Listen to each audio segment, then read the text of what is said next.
नमस्कार, जोहार, सुप्रभात। आइए दिन की शुरुआत करते हैं झारखंड के टॉप महत्वपूर्ण खबरों के साथ।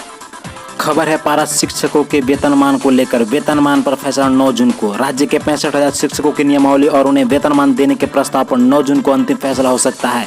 शिक्षा मंत्री जगन्नाथ महतो ने इसके लिए बैठक बुलाई है। बैठक में विकास आयुक्त, वित्त सचिव, शिक्षा सचिव समेत पारा शिक्षकों की अष्टमंडलीय कमेटी सदस्य शामिल होंगे।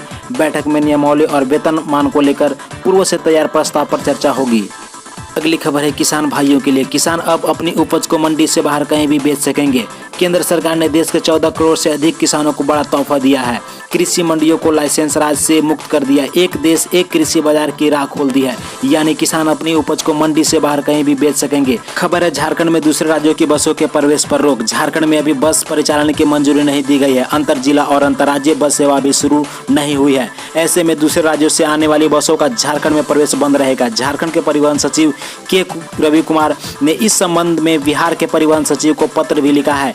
इसमें बिहार से झारखंड के लिए बस नहीं चलाने का आग्रह किया गया है। पत्र की कॉपी पश्चिम बंगाल, उड़ीसा, छत्तीसगढ़ और उत्तर प्रदेश को भी भेजी गई है। झारखंड के परिवहन सचिव द्वारा पत्र में कहा गया है कि बिहार सरकार द्वारा 31 मई को निकाले गए पत्र से इंटर स्टेट बस के संबंध में स्पष्ट निर्देश नहीं है। सूत्रों की जानकारी मिली है कि बस संचालकों द्वारा बिहार से झारखंड के लिए बस संचालन हेतु सीटों का आरक्षण शुरू कर दिया गया है। जमशेदपुर की खान में 250 किलो सोने का भंडार मिला। पूर्वी सिंहभूम जिले के जमशेदपुर के भीतरडारी में 250 किलो सोने का भंडार वाली एक खान मिली है। भारतीय भूगर्भ सर्वेक्षण के उप महानिदेशक जनार्दन प्रसाद और निदेशक पंकज कुमार सिंह ने राज्य के खान सचिव अबूबकर सिद्दीकी को इस खान में भंडार का पता लगाने का काम पूरा हो जाने की रिपोर्ट सौंपी। इसमें यह बात की पुष्टि की गई है कि खादान में 250 किलो सोने का भंडार है। झारखंड सरकार का खान विभाग अब नीलामी की तैयारी करेगा। इस खान से राज्य सरकार के खजानों में 120 करोड़ रुपए की संभावना है। खबर है मास्क पहनकर नहीं निकले तो होगा केस। झारखंड में मास्क नहीं पहनने और सोशल डिस्टेंसिंग का पालन नहीं करने वाले पर पुलिस सख्ती करेगी।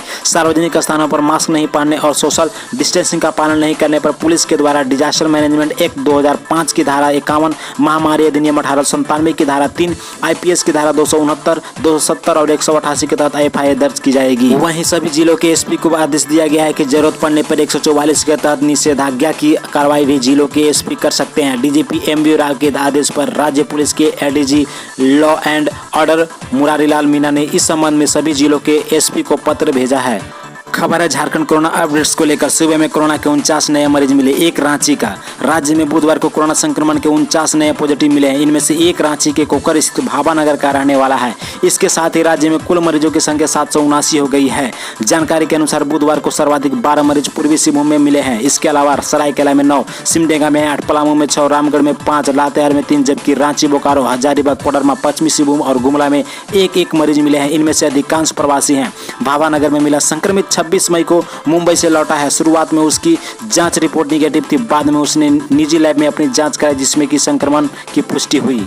परीक्षा केंद्र बदलने के लिए करना होगा आवेदन। केंद्रीय माध्यमिक शिक्षा बोर्ड यानी CBSE ने 12वीं बोर्ड के परीक्षार्थी की सहूलियत के लिए परीक्षा केंद्र में बदलाव की छूट दी है। परीक्षार्थी अपने ही जिले में बचे हुए विषयों की परीक्षा दे सकते हैं। शर्त बस इतना है कि उस जिले में CBSE से मान्यता स्कूल हो। इसके लिए छात्रों ने अपने मूल स्कूल में आवेदन करना होगा। 9 जून से पहले आवेदन की प्रक्रिया पूरी करनी होगी। वहीं 20 जून को छात्र को अपने नए केंद्र की जानकारी प्राप्त कर सकते हैं। परीक्षा का आयोजन 1 जुलाई से 15 जुलाई तक होगा। अगली खबर, ऑटो किराया दोगुना तक बढ़ाया पर सुरक्षा नदारद। झारखंड प्रदेश डीजल ऑटो महासंघ ने ऑटो में 2 सवारी बैठाने पर दोगुना और 4 सवारी बैठाने पर 1.5 गुना भाड़ा तो तय कर दिया, लेकिन सुरक्षा मानकों का पालन करने के लिए कोई दिशा निर्देश जारी नहीं किया गया है। जिला प्रशासन की ओर से जारी गाइडलाइन के अनुसार सभी ऑटो में सैनिटाइजर रखना अनिवार्य है। इसके अलावा यात्रियों का ब्यौरा तैयार करने के लिए उनके पास रजिस्टर भी होना अनिवार्य है, लेकिन यह व्यवस्था न के बराबर है। बता दें कि अनलॉक 1 में जिला प्रशासन में 2 जून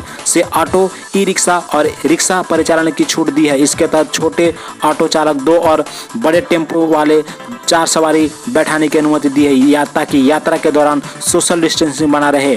लेकिन कम सवारी और ईंधन की अधिक खपत को देखते हुए ऑटो महासंघ ने किराया बढ़ाने का निर्णय लिया है। अगली खबर झारखंड मौसम विभाग से। मानसून 15 तक साहिबगंज के रास्ते झारखंड पहुंच सकता है। झारखंड में इस बार मानसून संथाल परगना के साहिबगंज होते हुए प्रवेश करेगा। मौसम विभाग के अनुसार हर वर्ष केरल में दस्तक देने के करीब 15 दिन बाद मानसून झारखंड में प्रवेश करता है। इस बार मानसून केरल से बढ़ते हुए ओडिशा और बंगाल की खाड़ी के उत्तरी हिस्सों पदों में कायम रहने के बाद पूर्वोत्तर राज्यों की ओर बढ़ेगा। इसके बाद पश्चिम बंगाल के गंगे इलाके से होकर साहिबगंज के रास्ते झारखंड में प्रवेश करेगा। धन्यवाद। इसी तरह के झारखंड की खबरों को देखने के लिए हमारे चैनल को सब्सक्राइब करें, वीडियो को लाइक करें, शेयर